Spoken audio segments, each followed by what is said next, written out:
Om Namo Bhagavate Vasudevaya. Om Namo Bhagavate Vasudevaya. Om Namo Bhagavate Vasudevaya. Okay, so we are discussing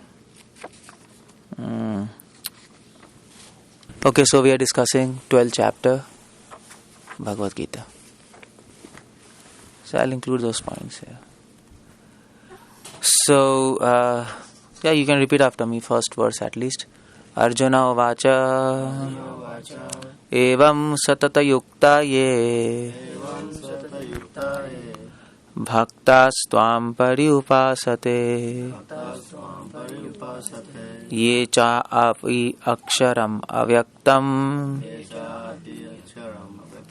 Tesham Ke Yoga Vittamaha. Okay, translation by Srila Prabhupada. Arjuna inquired, which are considered to be more perfect? Those who are always properly engaged in your devotional service, or those who worship the impersonal Brahman and the unmanifested? 12.1. Okay, so I'll just start here. That's all.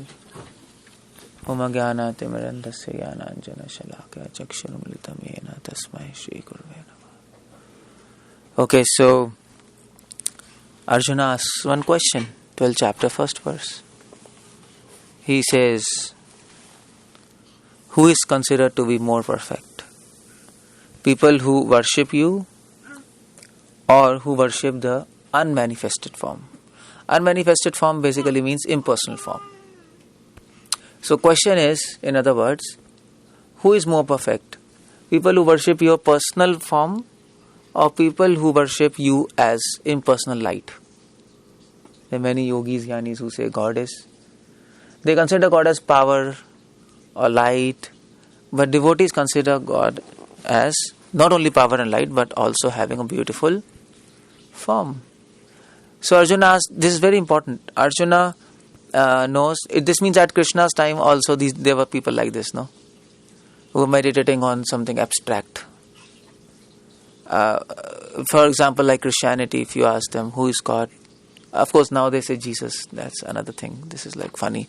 But they've forgotten who is God.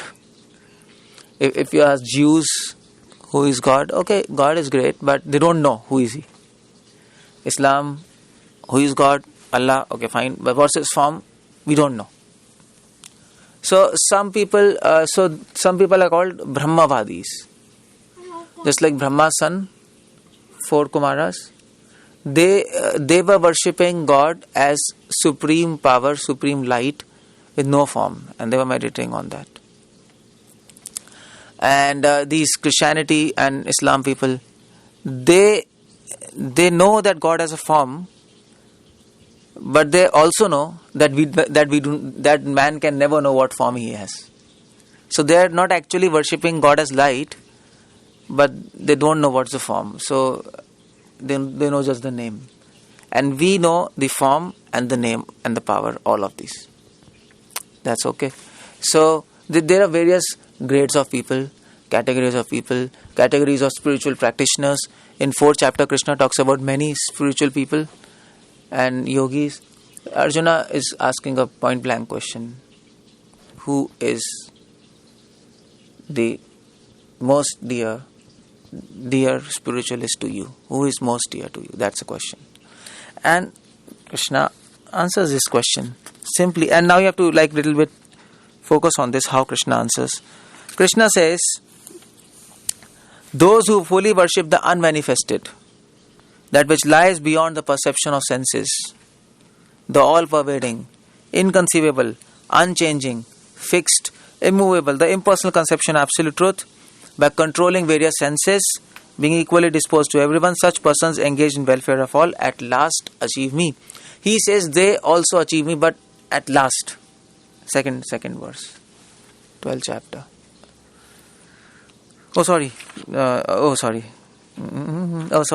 Second verse I missed. Second verse, Krishna simply says, those who fix their minds on my personal form,